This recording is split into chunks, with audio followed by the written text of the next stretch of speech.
오늘은 이스마엘의 자손들에 대해서 한번 생각해 보도록 하겠습니다. 여러분, 하나님께서 천지를 6일 동안 만드셨습니다. 6일 동안 천지를 창조하셨습니다. 그리고 7번째 되던 날에 하나님께서는 안식하셨습니다. 여러분, 안식이 무엇입니까?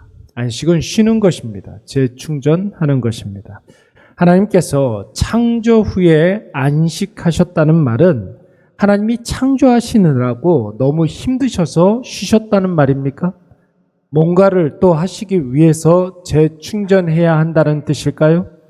하나님께서는 여러분 전능하신 하나님이시고 영원하시고 불변하시고 한계가 없으신 하나님이시기 때문에 쉴 필요도 없거니와 재충전도 필요 없으신 분이십니다. 그럼에도 불구하고 하나님께서 안식하신 이유가 무엇입니까? 안식이라는 단어에 다른 뜻이 있습니다. 그 다른 뜻이 무엇이냐면 바로 완성하다, 완벽하다, 완전하다 이런 뜻이 있습니다. 하나님이 6일 동안 천지를 만드시고 7일째 되던 날에 안식하신 것은 하나님께서 6일 동안 하셨던 모든 창조의 행위가 완벽하다라는 뜻이, 완전하다라는 뜻이고 완성되었다 이런 뜻이 있습니다. 그렇다면 여러분, 우리에게 있어서 안식은 어떤 의미일까요? 우리는 물론 피조물이기 때문에 하나님처럼 완전하지도 않고 완벽하지도 않습니다. 여러분, 우리가 안식하는 이유는 다음 일을 잘 수행하기 위해서 재충전하기 위함이기도 하지만 여러분, 우리가 안식하면서 우리가 하는 모든 일들을 다 하나님께 맡기는 것입니다. 우리의 안식은 우리의 모든 일들을 다 하나님께 맡기는 것이죠. 하나님께 맡기면 그 일이 하나님 앞에 완전해지기 때문에 그런 것입니다. 여러분, 참된 안식이라는 것은 맡기는 데에서부터 시작되는 줄로 믿습니다. 맡기지 못하면 쉴 수가 없습니다. 온전히 맡기지 못하면 아무것도 안 해도 그것은 쉬는 것이 아니라 오히려 근심과 걱정하는 시간만 늘어날 뿐이죠. 우리가 하나님을 믿는다라는 것은 하나님께 나의 모든 짐, 나의 모든 문제 다 하나님께 맡기는 것임을 여러분 꼭 기억하시기 바랍니다.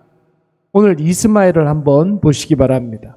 여러분, 이스마엘은 원래 하나님의 구원 계획에 없었던 사람이었습니다.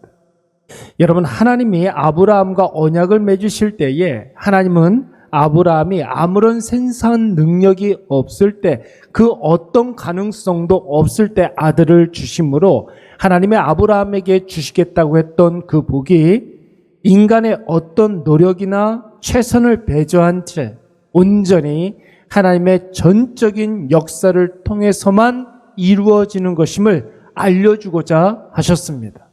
그런데 여러분, 예기치 않게 이스마엘이 이 세상에 태어나게 되었죠. 사라의 섣부른 판단으로 하갈을 추천했습니다. 아브라함의 오판으로 하나님의 언약과 상관없는 아이가 임신되었습니다. 하갈이 교만함으로 그의 여주인을 업신 여겼습니다. 여러분, 그런 과정을 통해서 이스마엘이 나왔는데 아브라함 입장에서는 이 이스마엘도 자신이 낳은 사랑하는 아들 아니겠습니까? 여러분, 이삭이 태어날 때까지만 하더라도 아브라함에게 이 이스마엘이 큰 기쁨을 줬었던 사람입니다.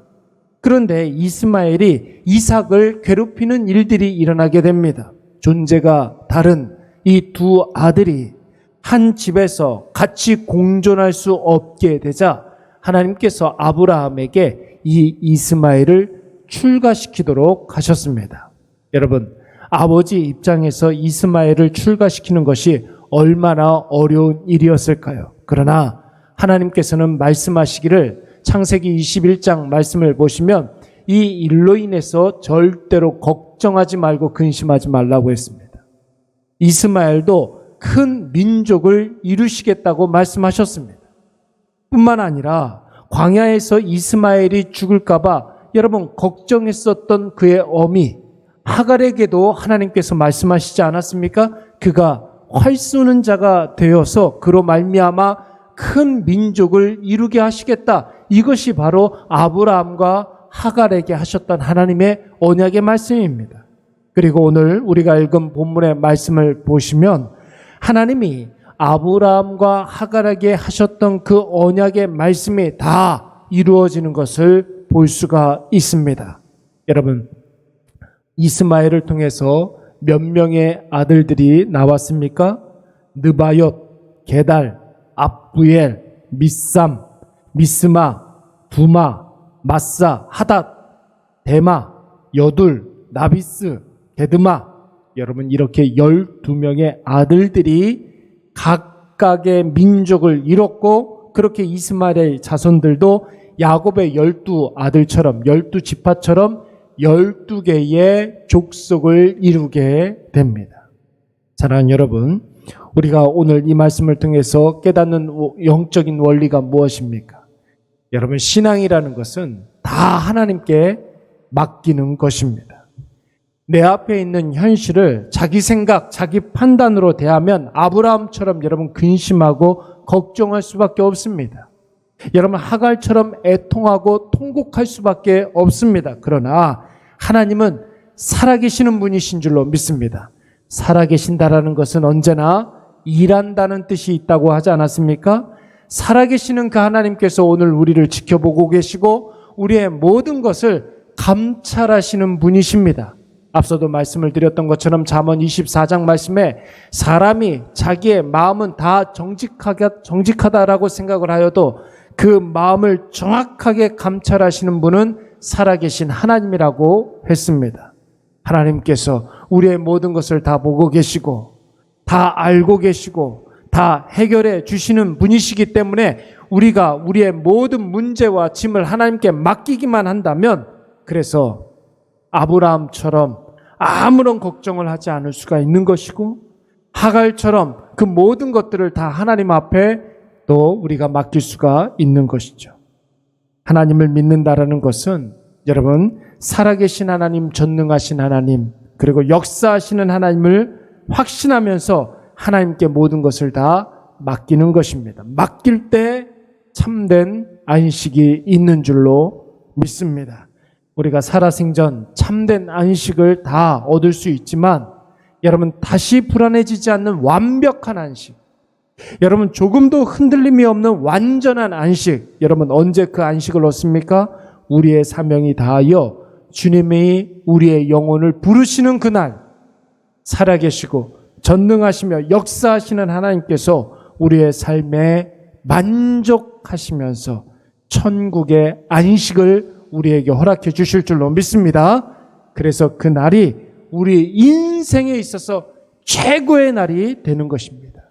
하나님께서 가장 좋은 날, 하나님께서 만족하시는 그날 우리를 부르셔서 우리에게 절대로 흔들림 없는, 그 어떤 것도 침해할 수 없는 완전한 안식을 취하게 하신다고 하셨습니다.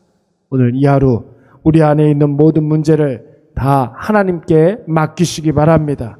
그리고 참된 안식을 얻으시기 바랍니다. 살아계신 하나님께서 다 보고 계시고 다 알고 계시고 다 해결해 주실 줄로 믿습니다. 맡기면 안식하게 될 줄로 믿습니다.